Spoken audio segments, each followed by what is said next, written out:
So we're going to be hosting a panel discussion that's going to open to a roundtable and question and answer. We're really hoping it's interactive. We welcome folks to join with your thoughts and questions, both in the chat and then after we hear some presentations, to join the conversation and ask questions and share your perspectives as well. The framing for today's conversation in particular is about how do we mobilize to rehydrate the earth. So there are so many incredible practitioners and efforts that are doing incredible work to reverse desertification and to restore small water cycles and to really bring the wisdom of how to work with the water and slow the waters down and rehydrate the landscapes. By the way, the World Water Day theme for this year is groundwater, making visible the invisible. And so just acknowledging the incredible expertise and wisdom and application that's already there, and yet we still have so many people looking for answers and solves. We still have so many bioregions and government officials and community leaders looking to solve for what is increasingly becoming a very devastating pattern of desertification, and then all the rippling consequences that come when we aren't hydrating our landscapes.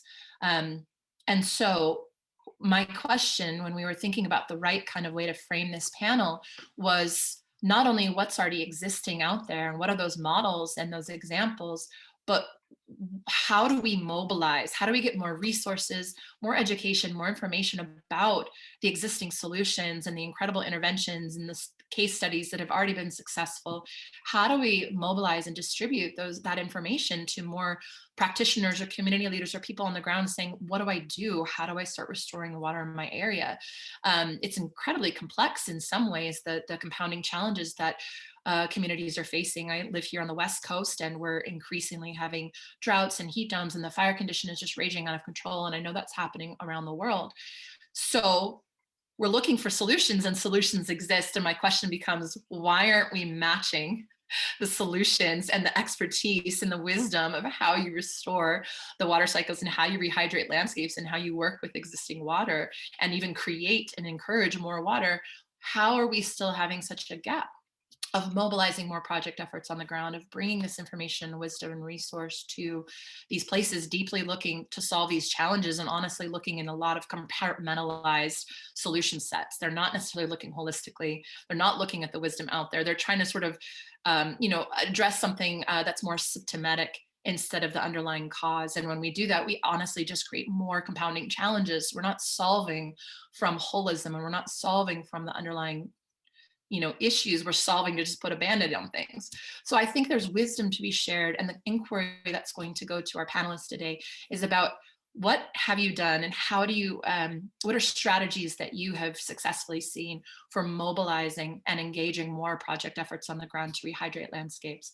And also, what are mechanisms for sharing and broadcasting your knowledge and information, more materials and resources, so that we can circulate this collective intelligence and start applying it in different bioregions and areas of impact? So that is the conversation today. Thank you so much to everybody who's here. We will open it up later for an opportunity for hearing from participants and questions, but I do want to introduce our panelists today. We have Brock Dolman, who will be up first. Brock is with Occidental Arts and Ecology and the Water Institute. I'm very honored and excited to hear about his work. He's a big Beaver fan, and so I'm hoping Beavers at some point will come into the conversation, because I have a lot of passion and respect for Brock's Beaver passion.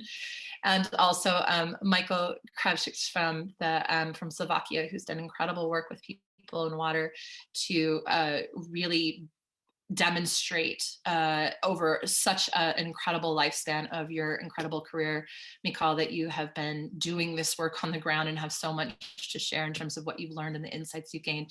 We did have Jane from the Flow Partnership scheduled today. She had to take an emergency trip to India, and just this morning let me know that her travel plans weren't going to let her jump in. She was going to be just having to rush off to the airport. So I did put the Flow Partnership in the chat if you'd like to check out Minnie's work, and we'll be hosting another session with her later. So sorry to miss her today. She's just an incredible wealth of wisdom and has done so much incredible work with communities to rehydrate rehydrate landscapes. So while I'm sorry to miss her, we are gonna on the fly put our dear friend Ananda Fitzsimmons, who's the author of Hydrate the Earth, on the spot. And we're gonna ask Ananda the questions that we would have had with Minnie. And then again, we'll open it up for some continued dialogue. So we'll hear from you first, Brock, and then Michal, and then Ananda, if you wanna take a few minutes each to share, and then we'll open the discussion. Thank you again for everybody for being here today. And please do feel free to use the chat if you have inspiration or additions.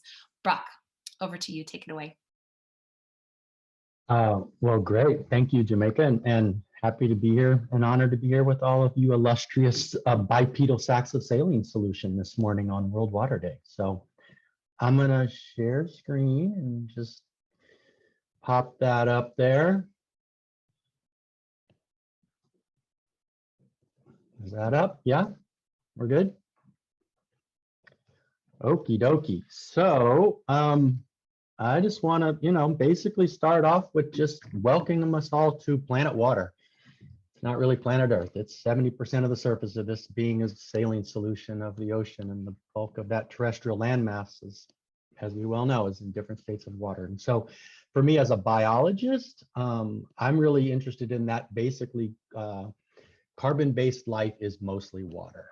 And therefore, I would assert that we're the only place in the known universe where water is life.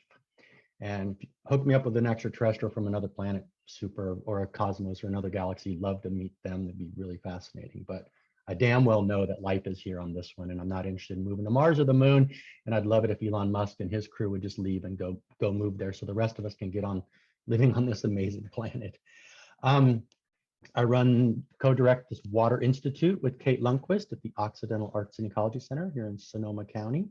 WATER is an acronym for Watershed Advocacy, Training, Education, and Research Institute. You can look us up online. I apologize now, this show's a bit dense because of the short time. So since it's being recorded, I put in links and covers of documents so that people could go back and you can then search them and find them online. I think a lot of what I've been working on for the last 30 years formally now is what I call Basins of Relations. And I've done community watershed trainings throughout the US, especially in California, to support communities in creating watershed councils, watershed groups, and this idea of the relations we all share within the basins. And how do we really rethink from the ridge to the river to the reef, what is a reverential and resilient rehydration revolution retrofit? And that's kind of what I'm up for. And that document there, Basins of Relations, you can download. It's a PDF.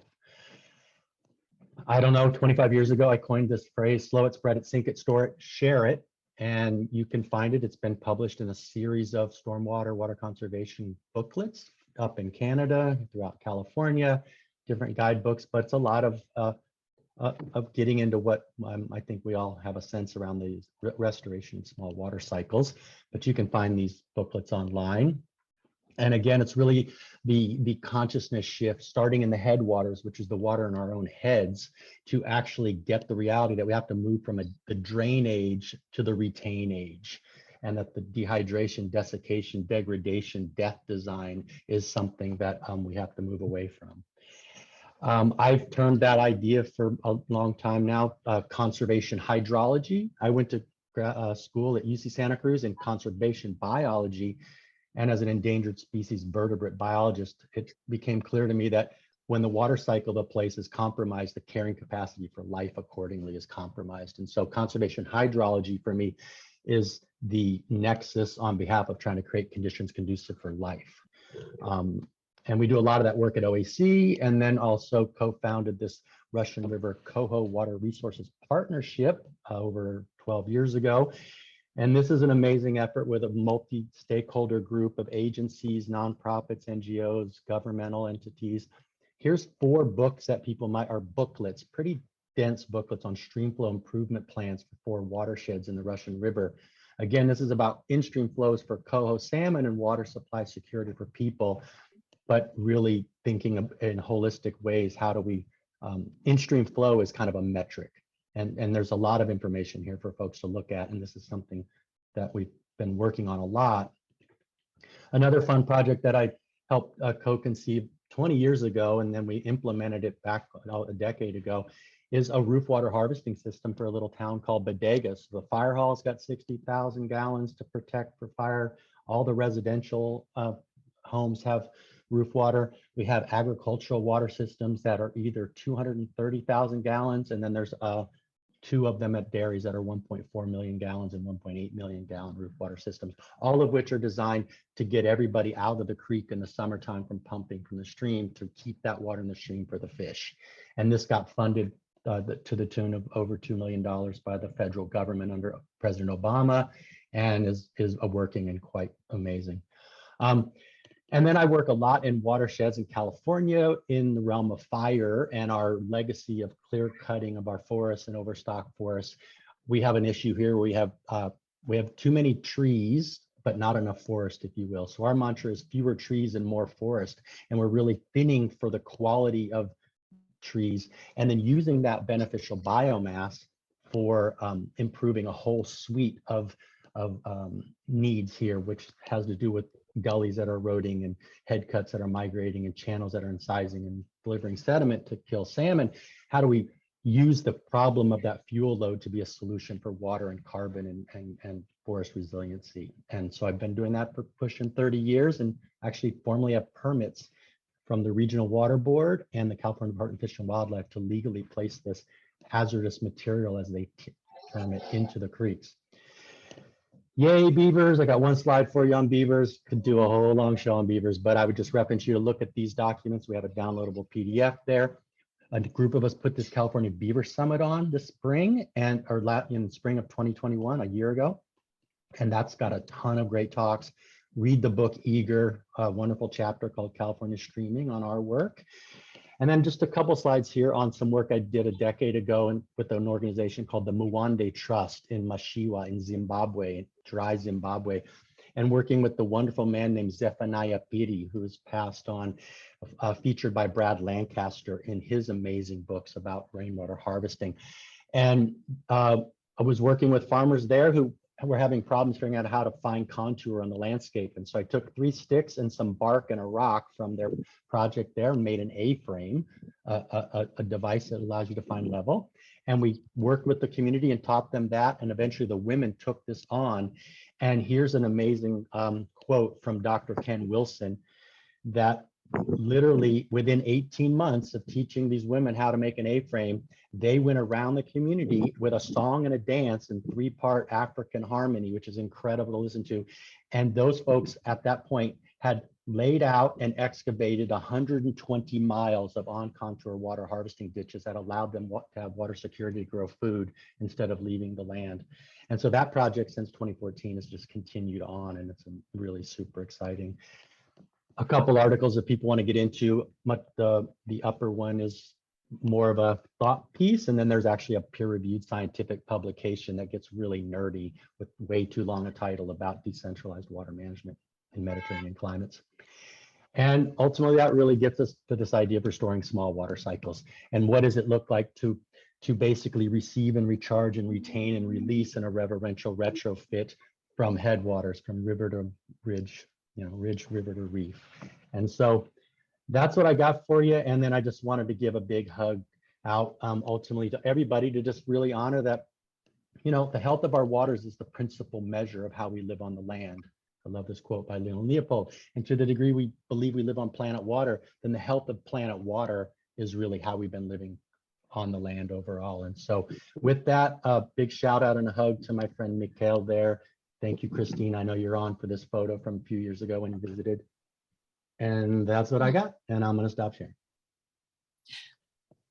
Brock, thank you so much. Before we go to Michal and to Ananda, I did just want to ask one more little question of you, and that is specific to the idea of your strategies and experience in mobilizing participation. And you've done so much cross-sectoral work, so much engagement across sort of public and private partnerships.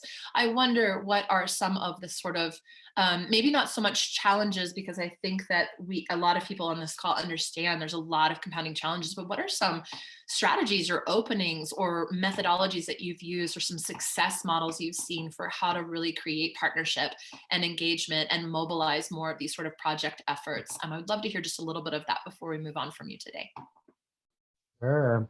Well, when folks download that Basins of Relations booklet, you'll see that there's a bunch of intro content, history, but the basic part of that is really set up to support individuals and then also ultimate communities. And so we have a whole set of like problem solution statements for indoor, like where can people take agency personally, indoors for water conservation or outdoors for water reuse, gray water, roof water, storm water, compost toilets, retrofitting landscapes, edibility.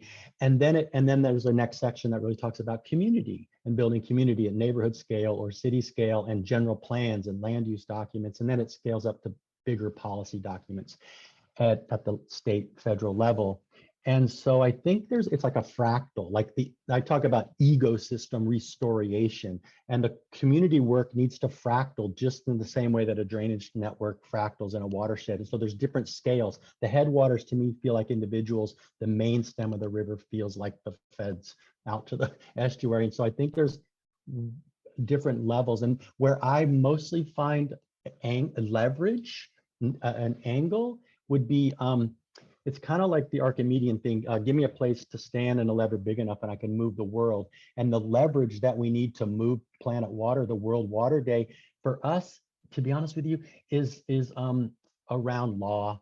And so we have a federal Clean Water Act, we have state Clean Water Acts, we have Endangered Species Acts, we have water rights. And so I intersect in, oh, you, the county, are required by law to clean water up. How about I show you a way where we can facilitate you being in compliance with what you need to do while we build community to clean water that slows and spreads and sinks to bring the salmon back, so the fish and game people who are required to recover the coho. And then I need Fish and Game to give me money for coho, and I need CAL FIRE to give me money for fire, and I need the water board to give me money for sediment reduction. And I'm going to pair up all those funding sources to solve one thing, because the bureaucratic fragmentation is too siloed to realize they all have a piece of the puzzle. So our job is specialized generalists is to be networkers and linkers. And so it's more like mycelium, because you all are fungis and fungals. So mycelium honors your celium and our celium on World Water Day.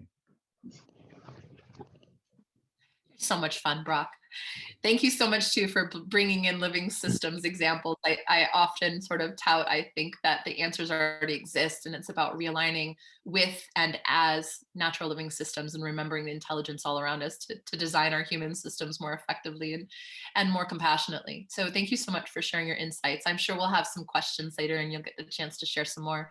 But Michal, I would love for you to also share this morning about your experiences in Slovakia and the work that you've done to really bring the wide scale application of your incredible wisdom to communities. So thanks, Michal, go right ahead. Hello, everybody. Hello for Jamaica, for Brock, Alpha, John, Ras, and all of you. I'm happy to be here and to speak some experience from Slovakia. But first, I need to say to an reaction to Brock. You say that water is life, and integrity is life is water too, which means it's both sides. Yeah, and it's we know that we learn in school that it's water has three dimensions, three sides: water, ice, and air. But we need to make like four sides, and next side is life, which means every life, our body, trees, vegetation, animals. It's another side of water, and it is circulation and cycle, whole life in connection with water. And it's sorry, in history and in my history is about this. I'm mostly technocrat guy. I'm engineer, but I'm still trying to deeply understand about this. What is life? What is water? And I trying to looking to drop of water, and some Indian power is that. Drop of water is nothing, but it is key for knowledges of whole planet Earth. And it's I'm just now old man, but in my 40 years in my professional wrote, I trying to deeply understand how is working water, and together with sun and together with whole life. And I bring a very short presentation for understanding about our reality, and especially on the case of US and California, and what this mean, how I am feeling, how I am looking about this trouble with water crisis, which are growing everywhere around the globe. I can share a couple pictures. Okay. And it's, look, this is a map of US. And look, on the east side, it is more green, and with quite relatively good stabilization of water. But if you travel to west side of US, you can see how many places are very yellow and red. It is about this problem with scarcity of water. And it's in California, it's some quite high diversity about this from quite good condition of water, north part of California, close to Oregon, and south part is completely dry. And problem, it is how we are understanding this problem, and how we are looking what is reason about this reality, if in history was the same situation, for example, 200 years or 300 years ago or 100 years ago. And my ambition from this presentation is to explain you about this why it is problem with huge, massive growing of scarcity of water, especially in California, and what this mean for perspective, for sustainability, or destroying of economical system in the west side of US. And look about this graph, about this reality. And from north part of California, it is quite better situation is green line, which means it is precipitation and change in precipitation from north to south part of California. And it's brown, it is completely down of California, which is especially in summertime. And from December and to March, it is growing of risk of scarcity of water, which means it's history. Last couple of decades, this is decreasing and decreasing precipitation in south part, especially in summertime. And it is question is why, and it's another question is about why is growing of precipitation on the, especially in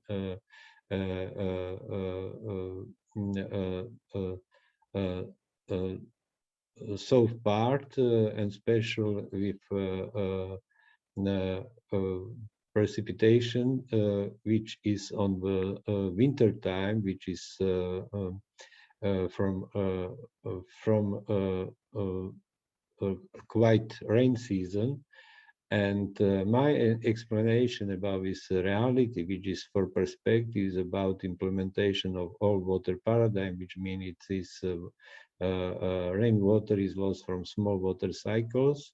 And if you are looking in history about this industrialization of California, it's a lot of wetlands was completely changed, as was built big agriculture farm, which are completely dependent just now on the water on the mountains region. And for perspective, it is a really, really very dangerous situation. What does this mean? It is prolonged of a period without rain, and special from March to November. It is March, April, May, June, July, September, October, November, and with decreasing of precipitation and prolong of period without rain, and especially in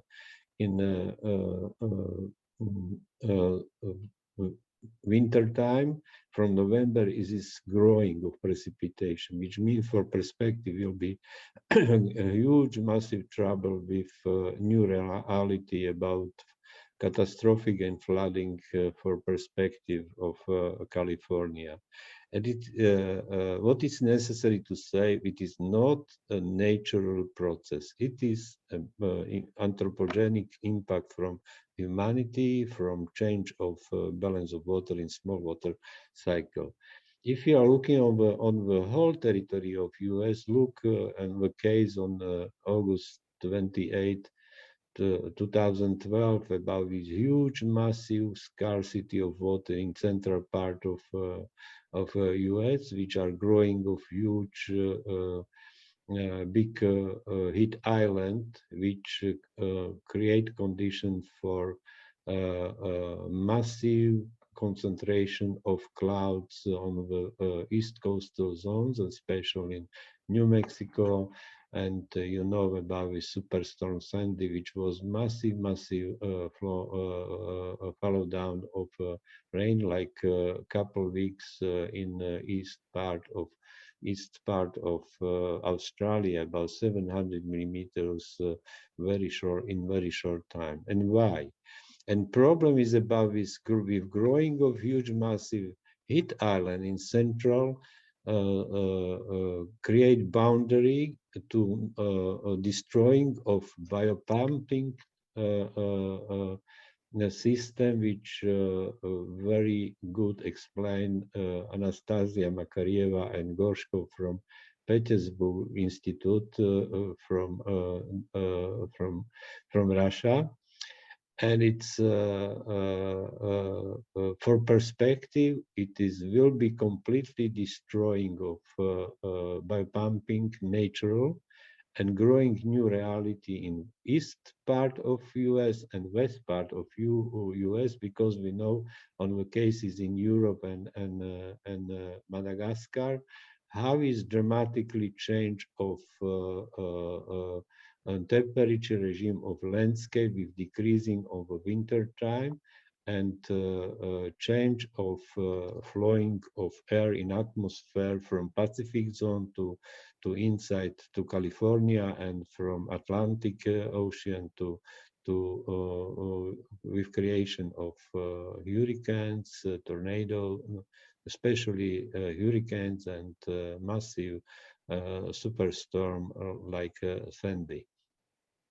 And this is about the reality, and we need to know why is very strong boundary between completely sky, no clouds, and massive concentration of sky. And problem is about this really production on sensible heat. Maybe you know about this. It's one very interesting guy from Australia, which are living between First and Second World War, and he makes some research about ratio between latent heat and sensible heat, and Bowen ratio, which means it is with growing of differences between latent heat and sensible heat, because if we are dry of landscape, we are increasing of production of sensible heat, and the result is this massive influence on the behavior of clouds on the sky. And it is not only about the deforestation, and this is a link about with deforestation, but it's about whole system, how is and globally it is manage of rainwater on the system, because we are still thinking that rainwater is a waste we need to quickly remove. And the result is it is like this hurricane and special hurricanes which are flowing from African continents, burning and flowing circulation on the attaching of North America, and after that completely oriented to northeast part, because in central part of US is completely dry and heat, and with stopping of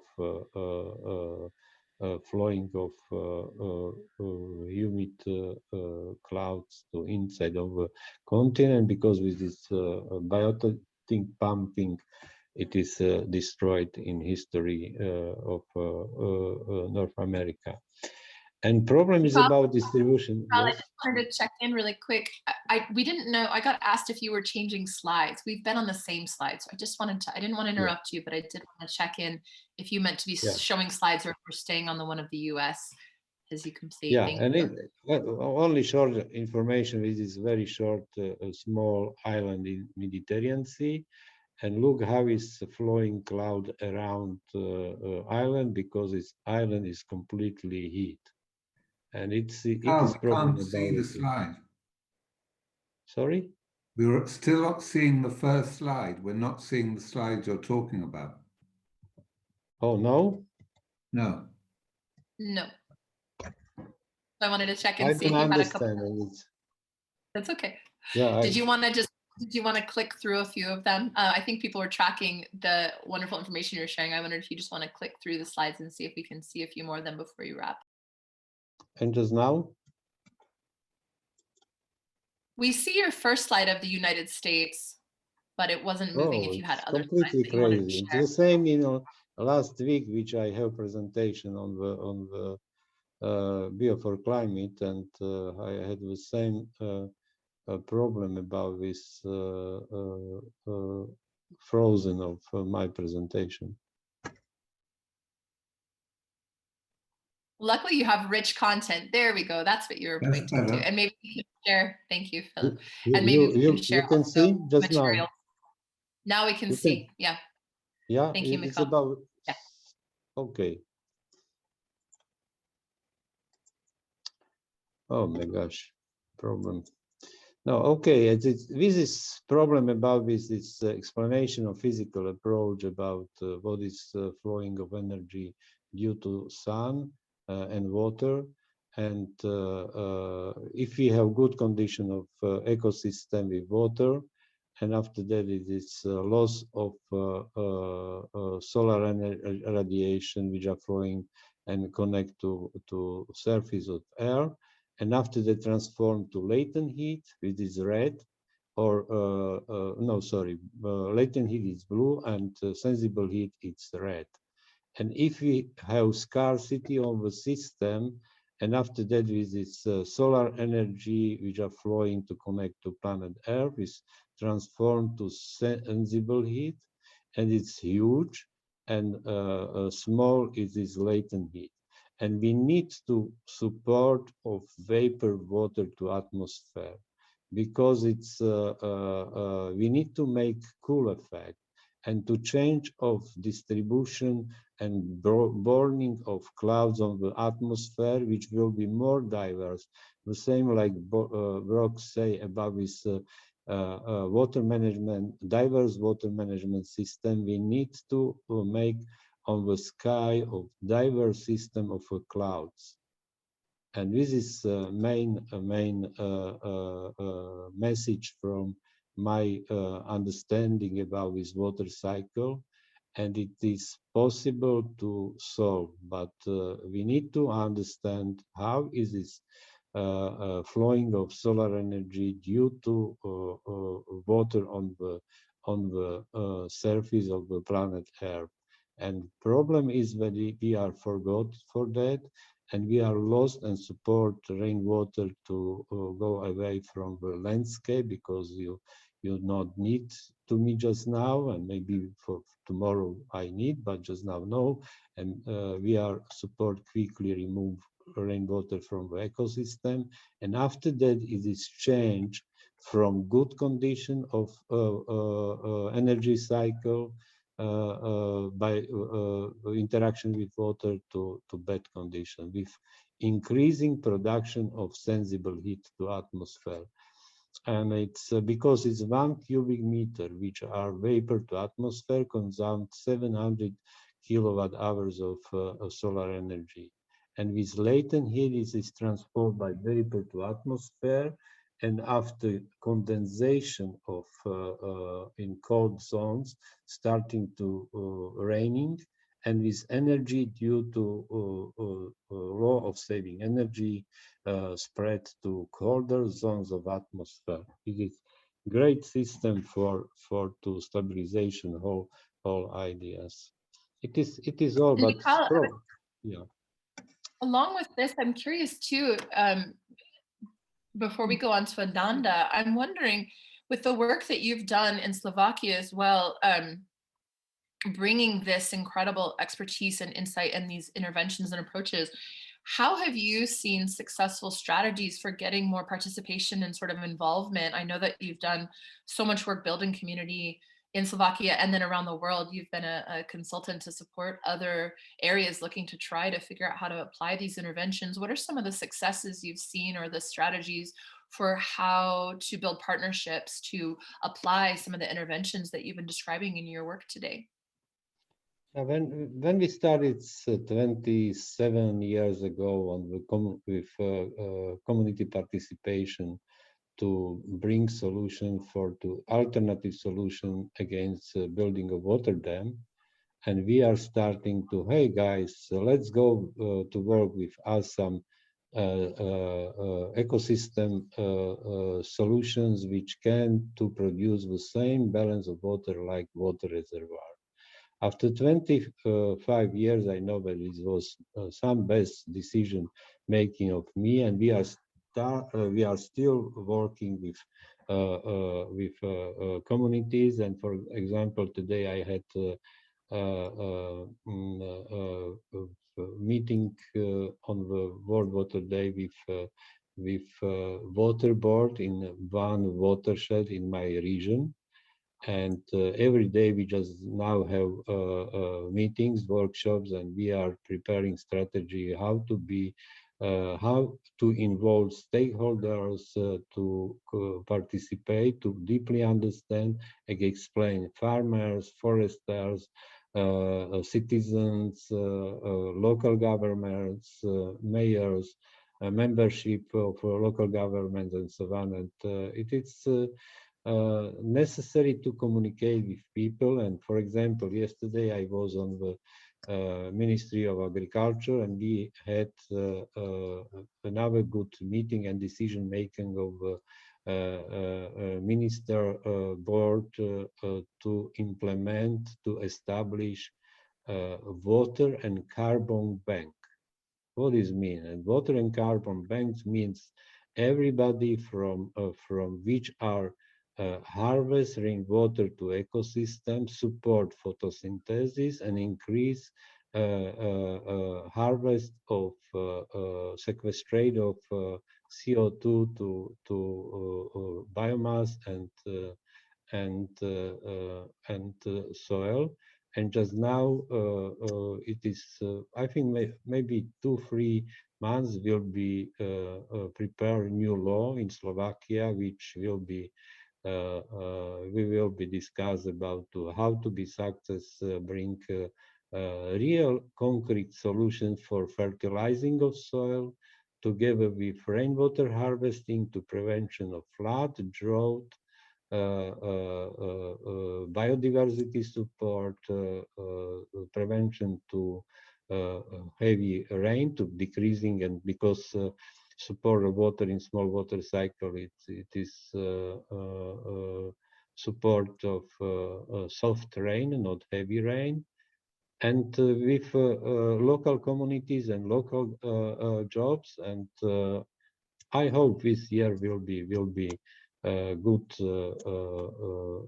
results, because we have in Slovakia quite big influence on the decision-making process, because we know that it's couple years ago was government program implementation with a lot of people, thousands of people worked on the water retention measures, and just now as a second etap, and I think will be bring a real solution how to change water policy with needs to ecosystem restoration for on the principle of rainwater harvesting on the damaged landscape.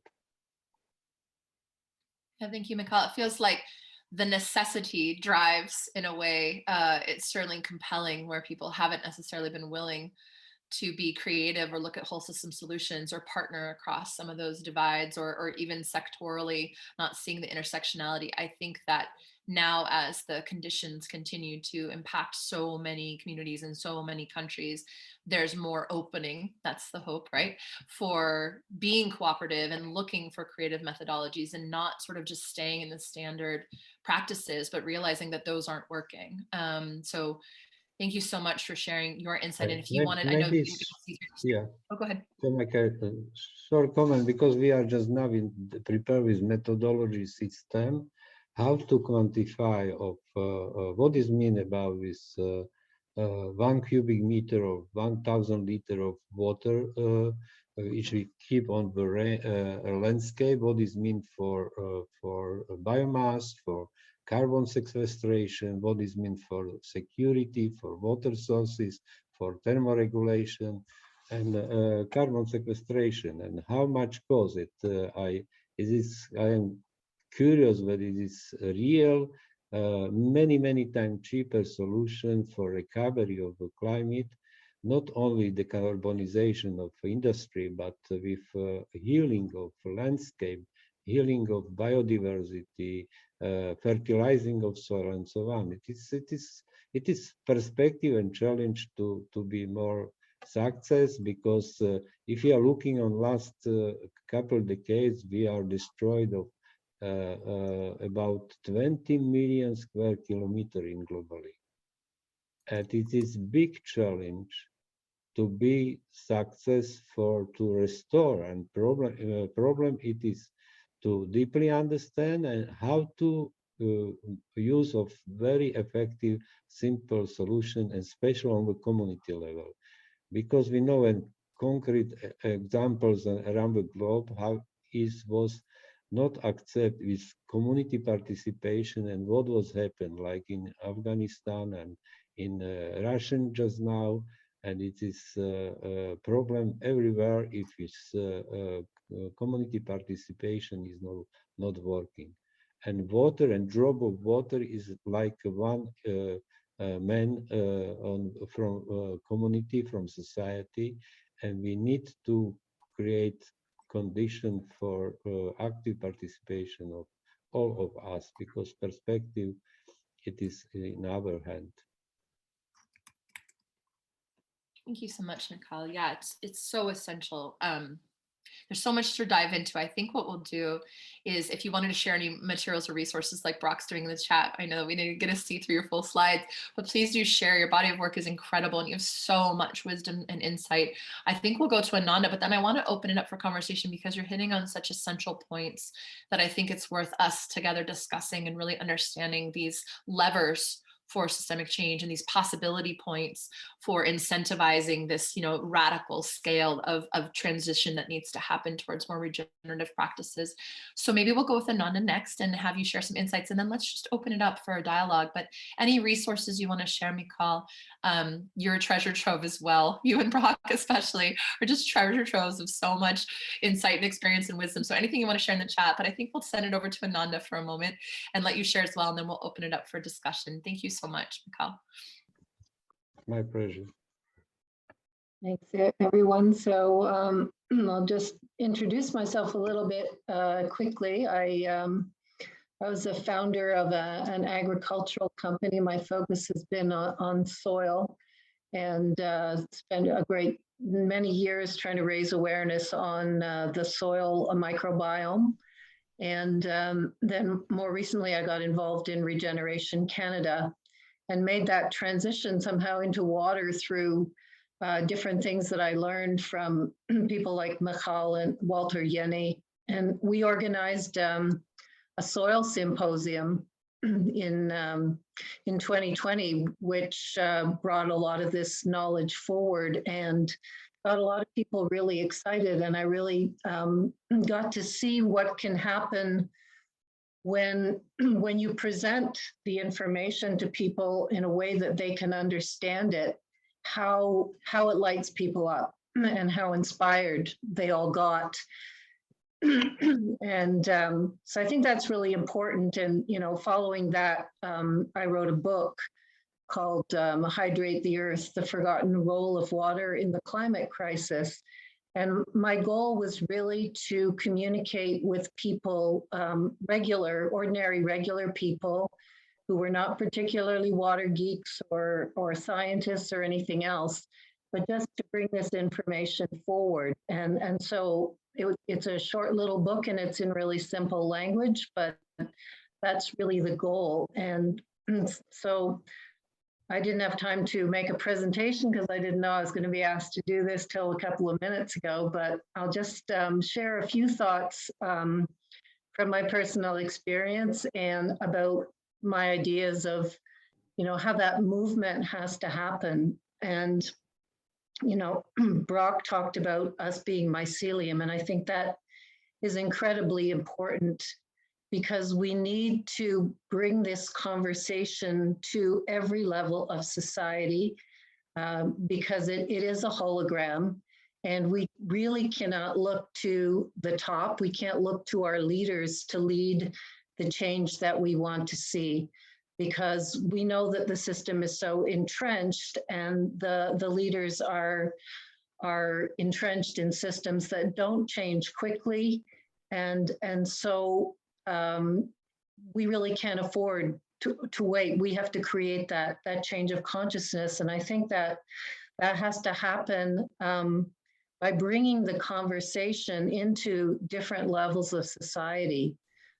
So, you know, there is proving it to the people who will care about proving, but I think that there is an incredible amount of potential in appealing to the emotions of people in all different ways and bringing the conversation to them, not expecting them necessarily to sign up and come to more geeky things about how to do it. But, you know, even if you're not somebody who has a lot of land or makes big decisions, the way mycelium works is that it sort of filters across the landscape. And so we all need to think about how we can bring the conversation in creative ways.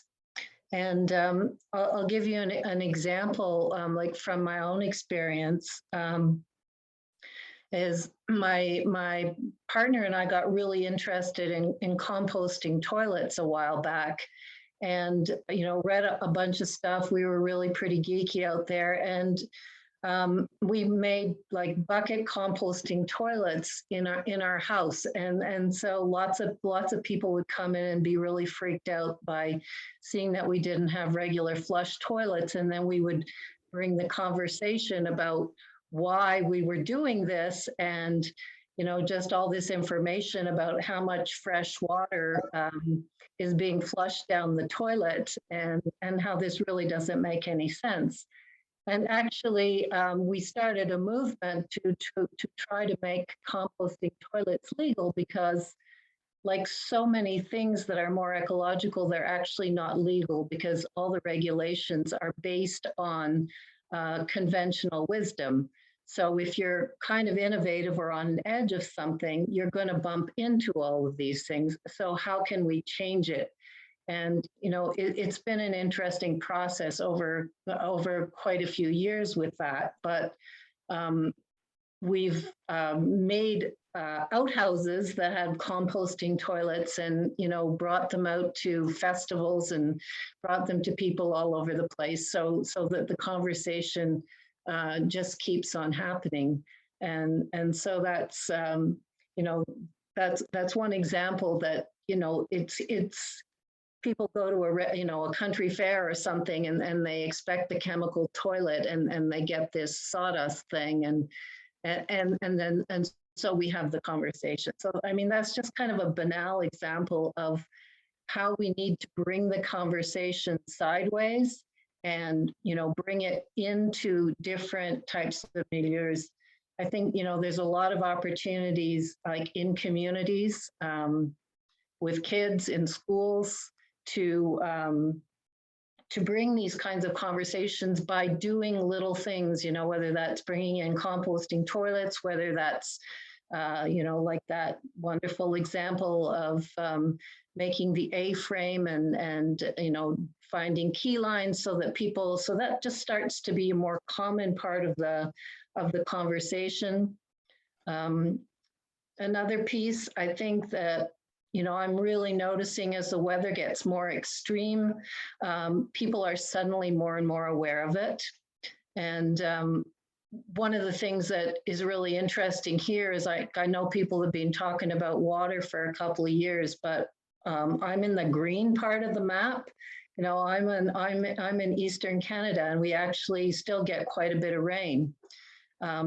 But we're still in the old drainage paradigm. We're still farming in the way, we're still running water down the drains into ditches. We're evacuating our fresh water. And, the theme of Water Day this year is groundwater. And not many people know it, but, it takes a long time for those reserves to get built in the ground, because every bit of water that falls, a lot of it is evaporated out, runs off. So only a certain percentage of that actually infiltrates down into the ground. And here in Eastern Canada, our wells have started going dry, and it is getting hotter in the summer, just like everywhere else. So even though people think, okay, it's only those places where the map is going yellow to red that have to worry about it, but that's not true, because we're doing the same thing everywhere, and the groundwater reserves are going down everywhere. So even now in the last couple of summers, their wells have gone dry, like for weeks and weeks, and then they're running around and they're trying to get water out of somebody else's well. Nobody is thinking like this. So really, anything that we can do to make that conversation go sideways and bring it into a place where it is relevant to people. Another thought that we've talked about in the Eco Restoration Alliance is with journalists, with storytellers, using the opportunity of the extreme weather to explain how this fits in to what we know about the water cycle. Because even people who are never going to start doing earthworks, just understanding, like, why did we get like this atmospheric river, and why did we get all of this flooding, and why are our wells going dry, and why is this big storm? So some of this information, to translate it into common language and join the dots, like bringing it back to why is this happening and what can we do about it? And the last piece I'd like to just throw out there and mention is the whole topic of money and finance, because there is, all projects need a lot of money, but large sums of money and investments require going through those more mainstream instruments and investments, which is much more unwieldy. So we need to look at how can we build up the money system, the value system, in a way that enables more and more people to understand and get involved in that way. So, most people have a pension fund, most people are putting money away for their retirement, and most of that money is getting put into investments. So can we elevate that conversation about,